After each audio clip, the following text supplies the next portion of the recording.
Am I doing the intro here? I forget. This is your show, yes. 5, 4, 3, 2, 1. Hello, everyone. Welcome to a new episode of Jupiter's CROCK here on the Outpost Unknown YouTube channel. My name is Matthew, joined by Memphis. Matt. Yeah, I'm here. Yes, yeah. We totally just did one of these episodes like a week ago, right? Right, that was the last time we watched Rome, a week ago. Oh, yeah. And of course, Nebraska Steve. Yeah, totally hasn't been 6 months since we recorded episodes 1 and 2. 100%. So yes, we are continuing our journey watching Rome.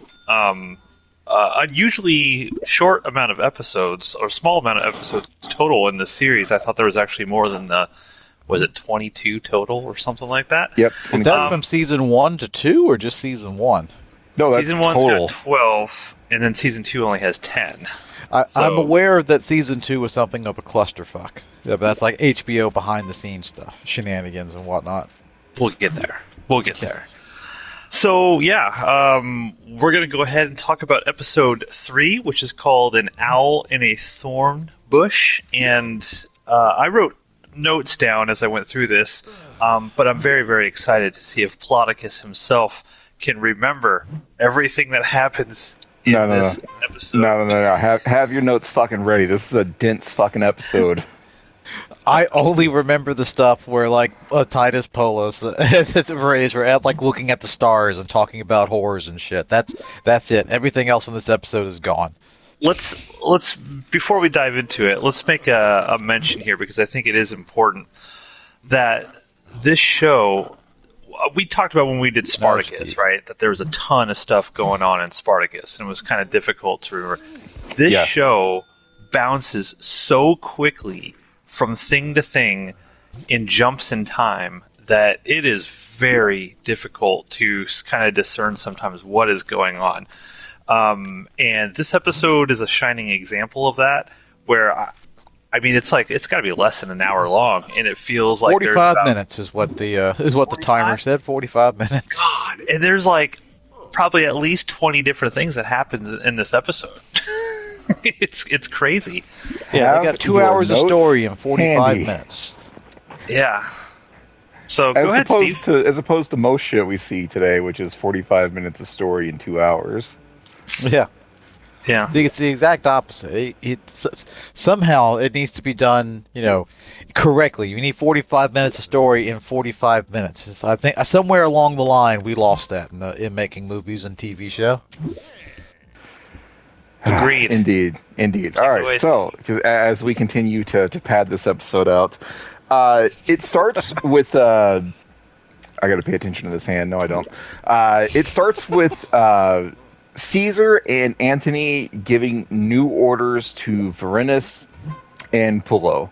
And their orders are, take this official proclamation from Caesar, and we want you to try to get all the way to the doors of the Senate. And if you make it to the doors of the Senate, you nail this proclamation on the door.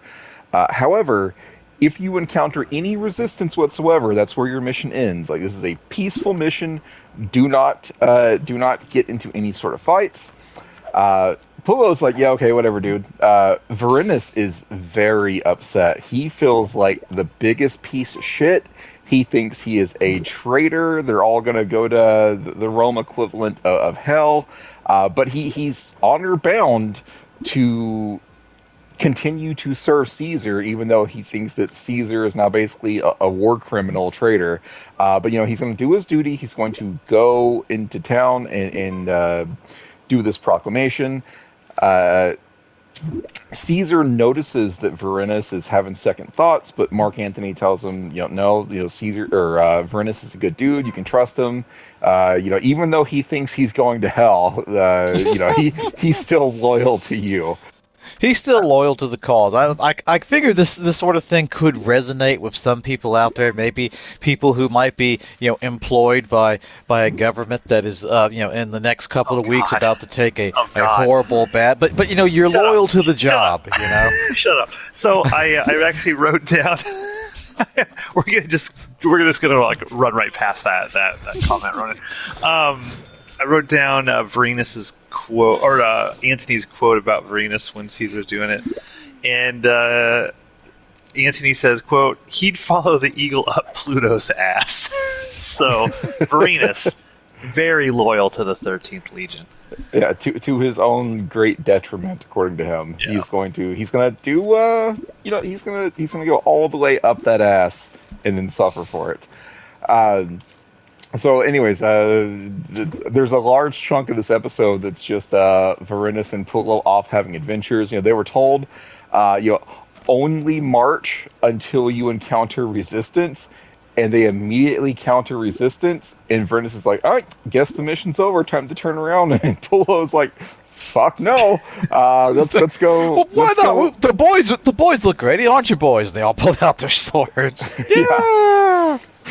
Which is funny because later on in the episode, Antony's like, the 13th, they only respect you, Vorenus. Like, but clearly they didn't respect him enough not to pull their swords. It's just, Pullo is so goddamn charismatic. You can't help but fall in line with him. But so this fight, though, Vorenus is like, all right, mission's over, and Pullo's like, no, let's go fight. But Pompey's soldiers immediately run away, and you see like some images of Pompey's There were little kids in his army. Yeah, they were kids. They were like untrained people that just immediately fled. So Pullo and his warriors are Marcus Crassus would have never taken that shit. There would have been decimations out the ass for running like that. Oh, unfortunately, he is very dead by the time this episode takes place. Mouthful of gold. That'll do it to you. But there's a scene where like Pullo and his men are like running into Pompey's encampment with their swords held high, and then they get this like disappointed look on their face because all of Pompey's child soldiers have now run away, and Pullo's just kind of like, oh well, fuck. See, no resistance. Yeah, no resistance. Technically, no resistance. Technically, they just caved and moved on when Vorenus and Pullo showed up. What's going on back in Pompey's camp? Pompey is there's a lot of discussion about how Caesar only has one legion with him, and it's very strange. Like, it would be suicide to attack Rome with such small forces. And they talk about this a lot, and then it kind of just goes nowhere. Like, I was expecting there to be some sort of plan, like Caesar secretly had more people, or I think he does, because they mentioned he won't be able to get his reinforcements until the spring, because this is within kind of the same time frame like Spartacus, because the part of the reason why Spartacus was able to do what he could do was because Rome was stretched very thin, and they are still currently at this point stretched very thin. Their legions are all over the place, and they can't just pull them back.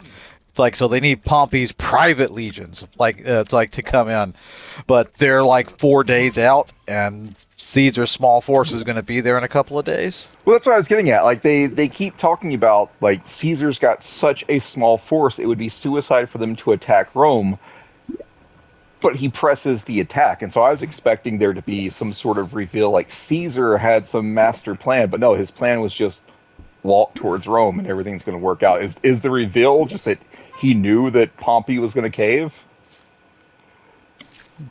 Yes, because remember, like, they were good friends until all of this went down. So Caesar's whole thing is he can outthink everybody. And we'll get to that a little bit when we see the Octavian stuff throughout this episode, where you kind of see Octavian is learning from Caesar and has that kind of keen mind. But Caesar basically knows what Pompey's going to do. But I love that Pompey's kind of I think it might be the opening sequence of this episode. Pompey's like, what the fuck is Caesar doing?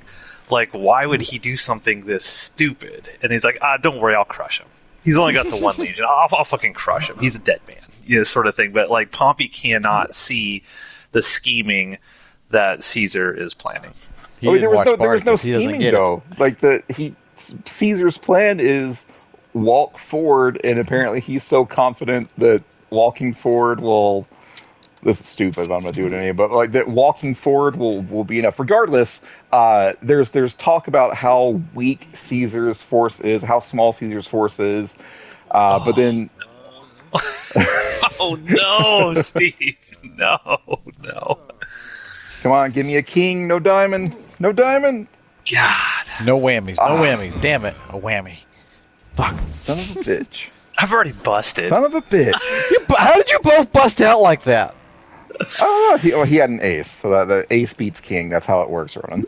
I suppose I'll rebuy with my 1.6 million chips. Yeah. I'm good for it. I went all in with 70 large, guys. Big dick energy right there. Anyways, so immediately after like Pompey talking about like it's Caesar's being dumb, his force is too small to take Rome. Pompey's like, wait a minute. I actually don't have that many fighters either. So Pompey orders a tactical retreat. Not a surrender. Very important distinction to be made to Cato.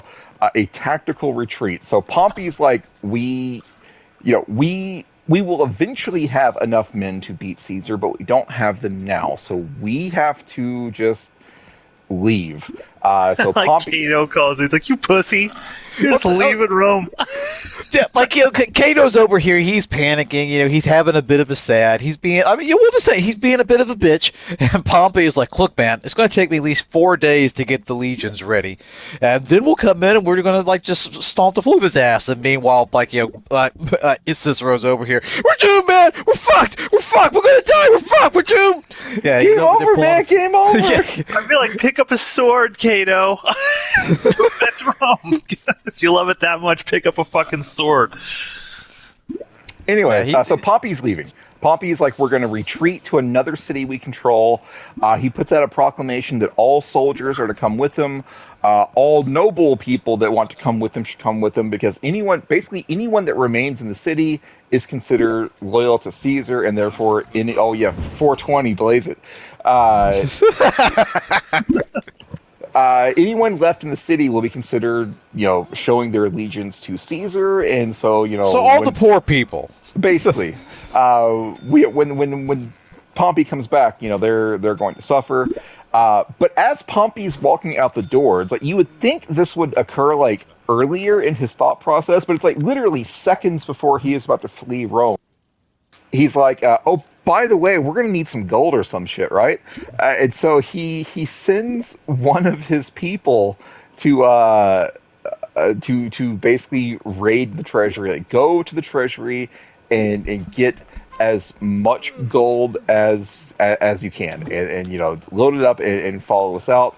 That plan does not go well, because immediately upon loading up the wagon, the Pompey's main guy stealing the gold gets killed and the gold is stolen. And at first I thought that these were like Caesar's Yeah, soldiers. I thought they were like insiders or spies. Yeah, and I thought like, all right, so this is Caesar's plan. This is why Caesar knows that he doesn't need a large force. No, this is a completely separate thing that Pompey's men just launched on their own. They basically they're just going to raid the treasury. Anyways, the gold gets stolen. The gold gets stolen. Things are not going well for Pompey. So what else is going on in town? Attia is the niece of Caesar. Is that correct?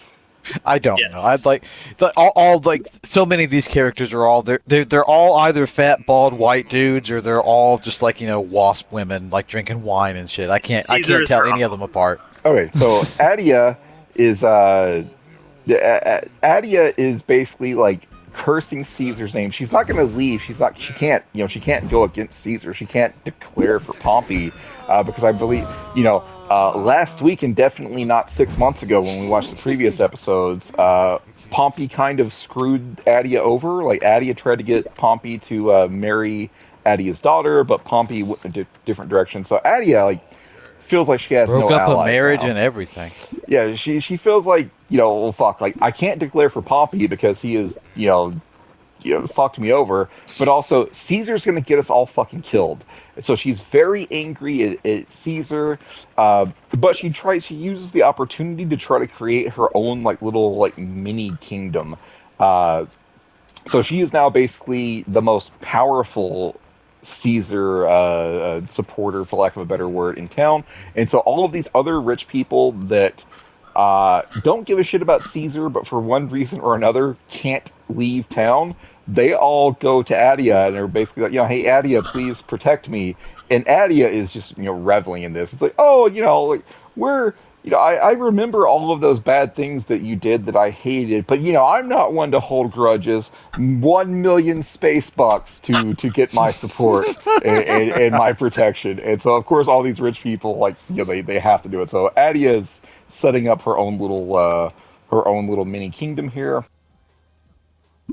What else happens? Matt, what have I missed so far? I've talked about the beginnings of Caesar as part of this episode, the beginnings of Vorenus and Pullo. Yeah. One thing is we start seeing Octavian kind of figuring out what's going on because he has a conversation. Is it with Adia or maybe it's his sister or whatever? I think it's Adia when Adia is talking about how Pompey's going to come through, but Octavian's like, look, Pompey's in a horribly weak position because X, Y, and Z, and Adia's like, you're always thinking. Like, you're such a little thinker, that sort of thing. She doesn't take him seriously, but like, oh, look at you trying to be a little thinker. Who got a little brain on him? Now shut up. Yeah, it's like just not paying attention to him at all. Yeah, but throughout the whole course of this episode, this is where they're really laying the groundwork, where Octavian... he's going to become the first emperor of Rome eventually. And next episode too, he's even got like a bigger part. Yeah, we forgot to mention Pullo and Vorenus are fantastic together because they're such polar opposites. Highlights of the fucking show. They're so good. They're so. If they weren't in the show, I would have already tapped out and said, "Yeah, I'm done with this. You guys have fun." Really? I would have tapped out already. Are you just not liking the show at all generally?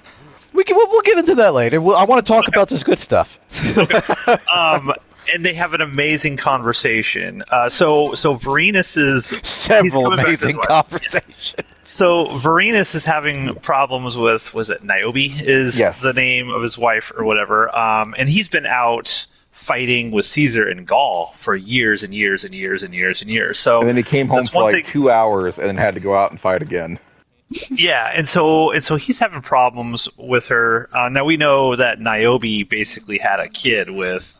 Well, we'll find out who that kid was with shortly. But they have this amazing conversation where Vorenus is like, I wrote down the quote. He's like, "I love her, and I require she love me too. Otherwise, I am her slave, and I cannot have that." And Pullo's basically just being like, "You gotta lick her clit, buddy." Goes on this whole thing. He's like, "She'll be wet as October," and everything. It's so fucking hilarious. And the term "charismatic" for Ray Stevenson, rest in peace, Ray Stevenson. You're fantastic. He's so good in this role that you just like. This guy, he's like a total kind of like dumbass in a way, but you're just like, he is a de facto fuck up who has somehow managed to get by with all. But he's like he fucks up at every fucking opportunity, but it still works out for him. Everything works out great for him. He lives a charmed life, and he's going to be president, you guys. He's going to be the president. Ronan, as we get stop.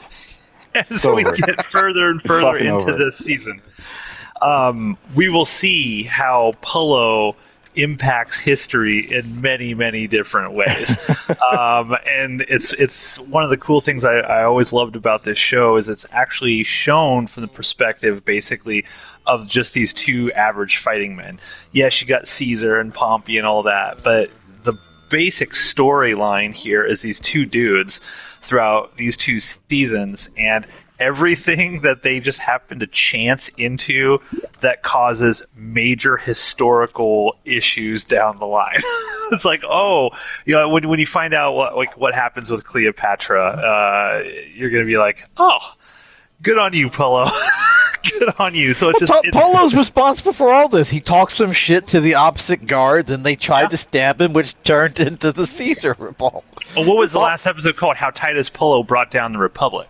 That was the name of the last episode, and it's all about basically Pullo is the one that leads to the literal end of the Roman Republic in every way. As you can find in the episode we recorded last week, not 6 months ago, last week. Yeah, indeed. So yeah. Talk about Brutus. Brutus is a big deal here. Steve. Yeah, Brutus is having a conversation with his mom, like Servilia. I don't know her name. Servilia. So Servilia is apparently like Caesar's old mistress and still like very heavily in love with him, and she believes that Caesar loves him too. Brutus has always been like a close like family friend of Caesar, but Brutus is like, Caesar has crossed the line here. One might say he's crossed the Rubicon. He's doing what he's doing is wrong. Like, I am loyal to Caesar, but I am also loyal to Rome. And Servilia is like, make the choice. You've got to do what you got to do. And you're the man of the house, buddy. Brutus is like, I have to support Pompey. You can tell he is struggling with this decision. I thought this actor did a great job of getting that across. He wants things to just go back how they were. He doesn't want to choose a side.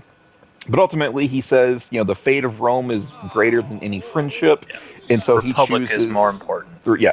He chooses Pompey. And so he leaves, but Servilia stays behind because she wants... No, wait, there's a great moment there. There's a great moment between these two here, mother and son.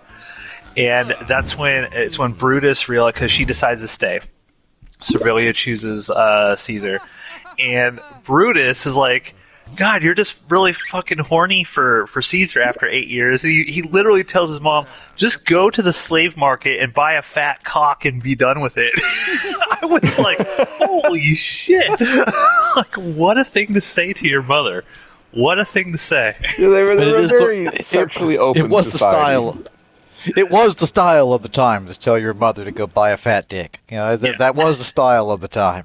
But that's like the important thing about this sort of sequence here is what Caesar is doing is literally like abhorrent to the average Roman. Like, you cannot... One could say it's treason. Yeah, you cannot just walk into Rome and basically take it over. That's like a no-no, right? And the Romans really love... Like, the Republic was... everything to Rome. That's why, like, when I don't know if it's this episode they mentioned Sulla. This happened like 20 years prior, and that's where the dictatorship came back. And I think Sulla, eventually they got past that, and they're like, we'll never let that happen again. And then here comes Caesar walking into Rome with a bunch of, the 13th Legion, and it's like, we don't want this thing. We don't want a dictator or an emperor eventually, and what are we supposed to do? Like, what the fuck is he doing? And so that's the important thing about this. Technically, what Caesar's doing is real bad, but he's trying to, like, not kill anyone. He's trying to make it look like, hey man, I'm just gaslighting Rome. Yeah, he's like, I'm just trying to do what's right. Like, Pompey, like, tried to, like, organize, like, a senatorial revolt against Caesar and then walk it back. But he fucked up. So, I mean, Caesar's wrong, but, Pompey played his part in this. Like, neither side is really the good guy in this fight. Historically, one of the main reasons Caesar did this is because all of his, what do you call it? I'm blanking on what they call it, but basically when consulship, whatever, when he's up there in Gaul, he defeated Gaul. There's literally no reason for him to, like, his term is over. There's nothing left for him. So the thing is, like, historically, Caesar was in crazy amounts of debt. So as soon as he's no longer in charge of, basically leading the military for anything because the campaign is over, that opens him and his entire family up to, we're going to sue the shit out of you and basically destroy you. Or possibly kill you because you haven't paid all your debts. And so that's one of the reasons... That was a motivating factor of him saying, you know what, I'm just going to fucking do this. And Crassus was his ally. Crassus died like 4 years before this. And then Pompey was like, I'm the richest man in Rome. I can take all the power now. And basically Rome, or Caesar's got nothing. That's why Pompey's whole thing is like, he's got no money. Like, he's the people are going to turn against him immediately. There's no more treasury. He's got no money of his own, and people are going to turn on him. And if he doesn't have the people, it's going to make it super easy for us to come in and just fucking kill his ass. Indeed. So what else? You mentioned Vorenus' wife, Niobe. Yeah, if it wasn't clear previously, the baby that she's claiming to be, her grandchild is actually her kid, is actually Niobe's kid, and have we seen the actual father of the child before this episode? If we do, I don't remember it. Like, I think we briefly did. I think we briefly did, but they weren't. They didn't make it really out to. I think he showed up or something. Well, anyways, the father, the real father of the child is Niobe's brother-in-law. He is married to Niobe's sister, and he's very much like, oh, I love you. I know you love me. I just want to see my son.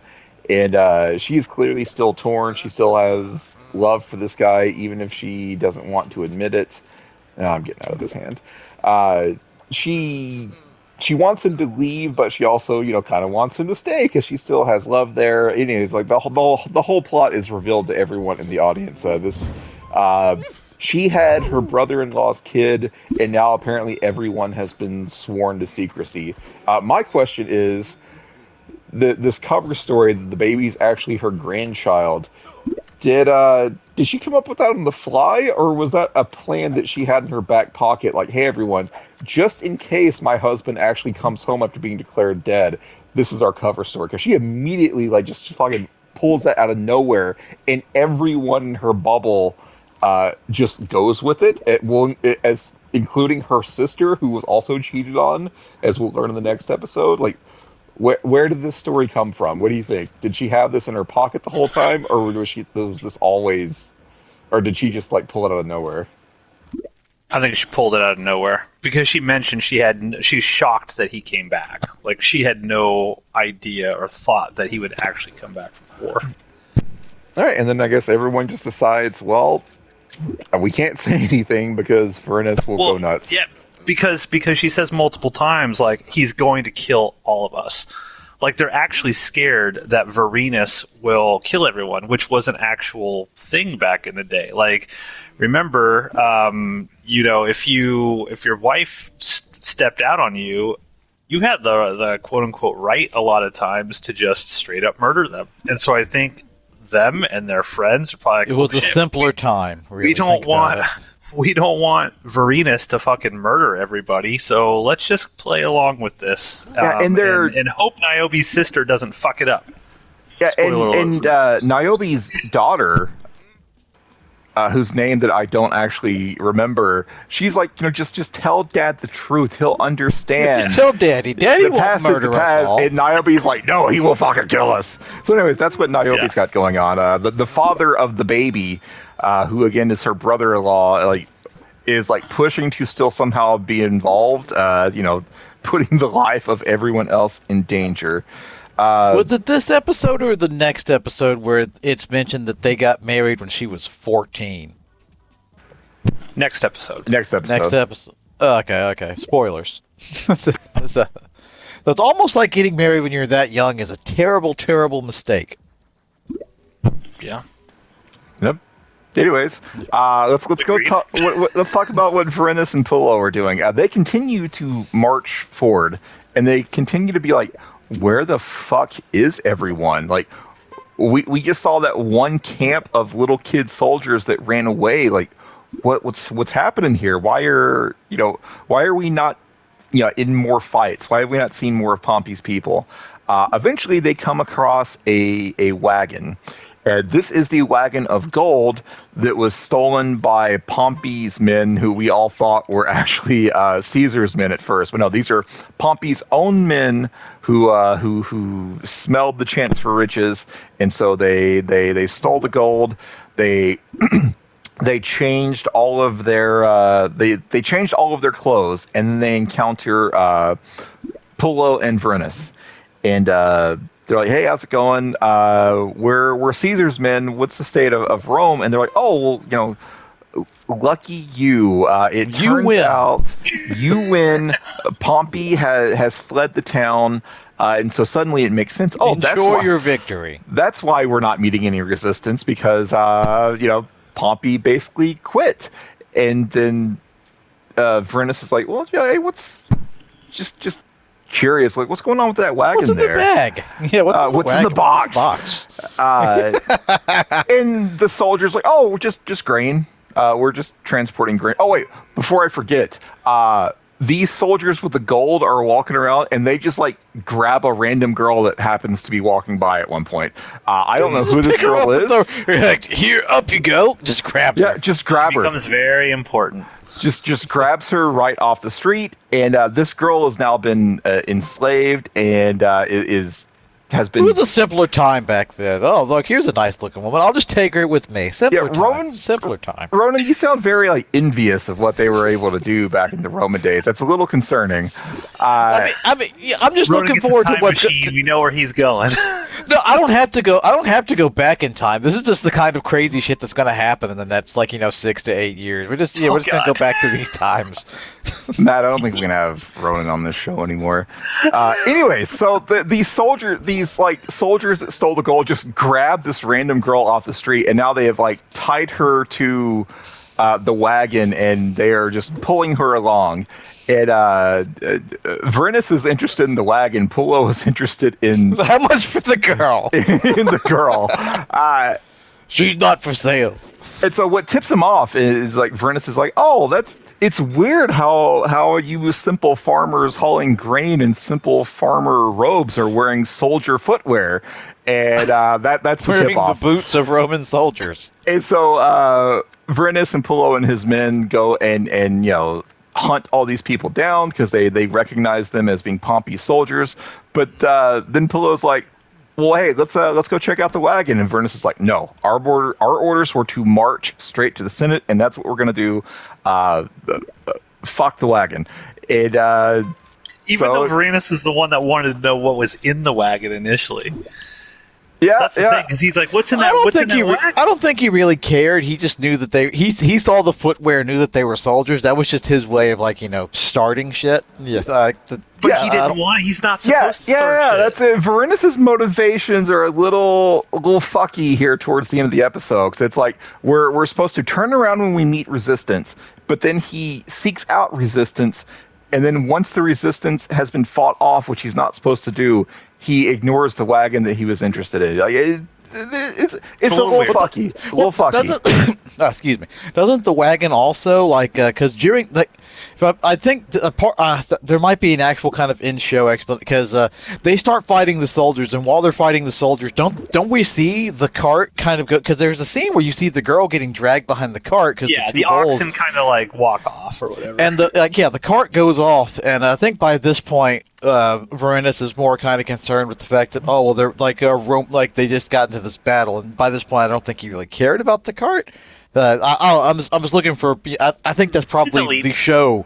That's the show explanation, possibly. Yeah. Anyways, they abandon the cart. They march right up to the doors of the Senate. As oh, you son of a bitch!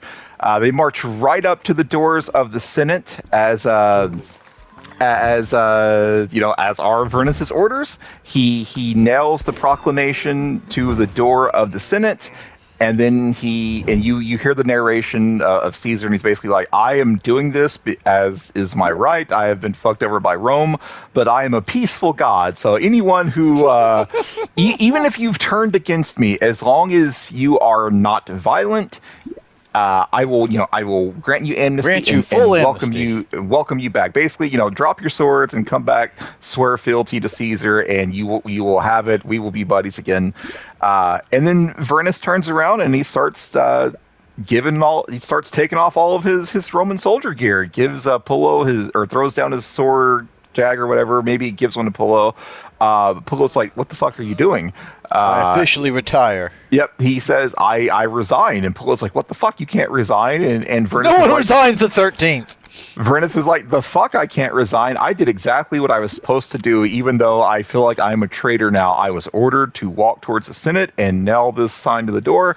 I walked towards the Senate. I nailed this sign to the door. I'm fucking done. I'm going to go home to my wife. I'm going to attend the fuck out of that button. And so Vorenus is done. He's had enough of this shit. Pullo, meanwhile, is like, wait a minute.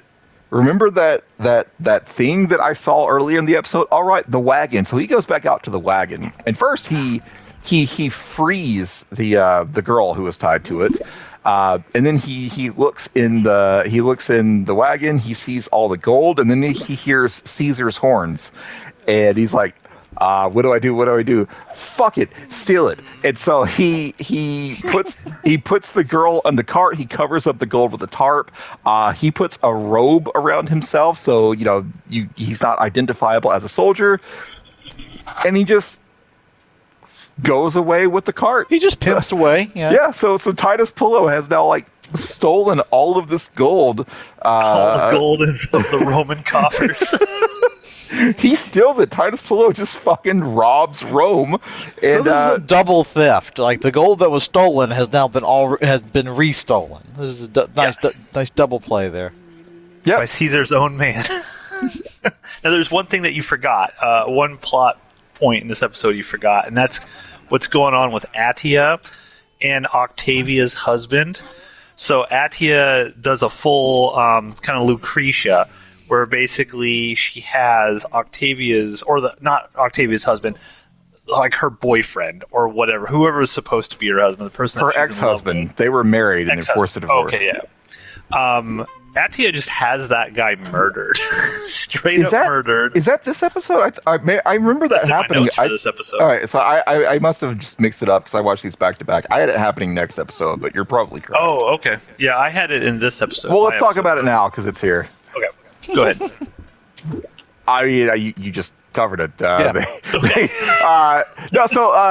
It goes full Lucretia on that guy. Octavia sneaks out to meet her ex-husband because remember, Attia forced her daughter to divorce her husband so that she would be free to marry Pompey, and then Pompey snubbed her.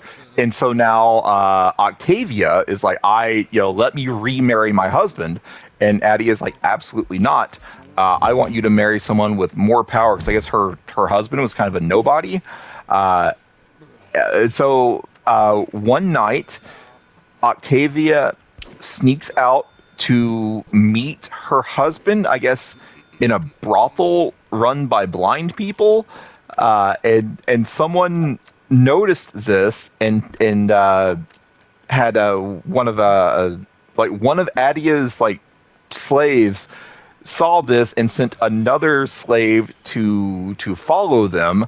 And so now Attia knows where to find Octavia's ex-husband. And so there's this fat dude who is does work for Attia in exchange for sexual favors. And Goat Man. The Goat Man. She calls him a goat in episode 1 or whatever. All right. Well, Goat Man was about to get laid, but instead, Attia tells him, "Hey, take your fellow goat people and go kill Octavia's husband." And he does. All right. So he dies. Goat Man has no trouble whatsoever killing Octavia's ex-husband, but then the husband's body is rolled up to Attia's front porch. Is that this episode or next episode? Yes. It's this episode. All right, that's this episode. All right. I think, I'm pretty sure. And so that was apparently not part of her plan, because she is very, very angry that the ex-husband's body has been wheeled up to her house. Yeah, because there's a whole. I have a note here. Attia swears to Octavia that she didn't kill this dude because they're Octavia is in her bed. She's crying, right? But then she's like, "Did you have anything to do with this, Mom?" Instantly instantly knows. Mom, you did this, didn't you? No. But what I love is Octavian is in the doorway. He's like, "Who would have done it, Mother?" And it's he says it in such a way. It's he knows. Has it all figured out. He knows exactly. All right, yeah, I'm getting these episodes confused. I thought that was next up. These episodes are fucking dense. Okay, cut me some fucking slack. I'm not blaming you, Steve. I heard that accusatory tone. Anyways, the husband, the ex-husband of Octavia is dead. His body has been delivered to Attia's front porch against her wishes. We don't know yet how or why the body was dropped off there, but it's causing friction in the relationship between Attia and Octavia. We'll see that pay off a little bit more later. Oh, I meant to mention the very first thing we see Adia do in this episode, like as I mentioned before, she's angry at Caesar because she thinks that Caesar's going to get them all killed. Caesar, is now a traitor, and so she is just whipping the shit out of one of her slaves, like taking out all of her aggression on him, and then it's done, and he's just kind of like, "Will that be all, Domina?" Yes, and then they just go back to their normal lives after this. Well, this is like film sort of stuff. Like he goes and he walks off. Awkward cut into the next scene, which has nothing to do with them, and to like completely different characters. I was like, what the? That was just like a straight hard cut. It's time for your daily beating, slave, and the slave is like, okie dokie, and then the beating happens, and then they move on to the next order of business. The beatings will continue until morale improves. God damn it. Anyways, I think that's kind of it. Also God damn it! Was this also the episode where was the house being under siege in this episode, or was that the next episode? I think it's definitely this one, because the next episode Caesar is there in Rome. Yeah, so Adia, like when she's trying to create her own little kingdom, the anti-Caesar peasants that for whatever reason didn't leave town are basically trying to beat down or break down her door to try to go for the 1%. Rise up, minions. Yeah, God, this episode's so fucking dense. There is another scene there where Addie is like, well, I'm not going to let the peasants kill us. So hey, all right. She's giving an order. She's like, all right, I'm going to kill Octavian. I'm going to have my slave kill me. I will not be raped and fucked to death, is what she says. Servilia, would you like any of my people to kill you? No, you're good. You'll handle it yourself. Okay. It's very nonchalant. Like, it's just like, all right. She tells her slave, and you're going to kill yourself because I can't have you living if I'm dead. And he's like, yes, Domina. Yeah, and then it does make sense that Octavia and Addie are fighting now, because Octavia is like, basically like she doesn't trust her mom. And so they're fighting about who's going to kill who, and just Octavia is giving Addie an attitude about who's going to murder who before the rioters break in and kill them all. Is there anything else that we need to talk about in this episode? I'm sure there was, but I don't have. Yeah, we did. It's like it doesn't necessarily tie into the episode stuff, but it's always good to talk about what Titus Pullo is doing. So there's in between the important stuff of him we do get scenes of him and Vorenus just kind of chilling and hanging out in the woods, being bros, like while he's giving him advice. They're talking about the stars. Yeah. What do you think they're having a Timon and Pumbaa moment? What do you think those lights are up there? That's holes in the celestial ceiling where you can see the lights of heaven. You think how big do you think? Probably the size of a man. It's just like serious talks that I dug all of this, which is you mentioned the button, but we didn't talk about the button scene. Do you want to talk about the button scene, or do the people just have to watch this? I don't remember the button scene other than they talk about the button. Tell us, Ronan.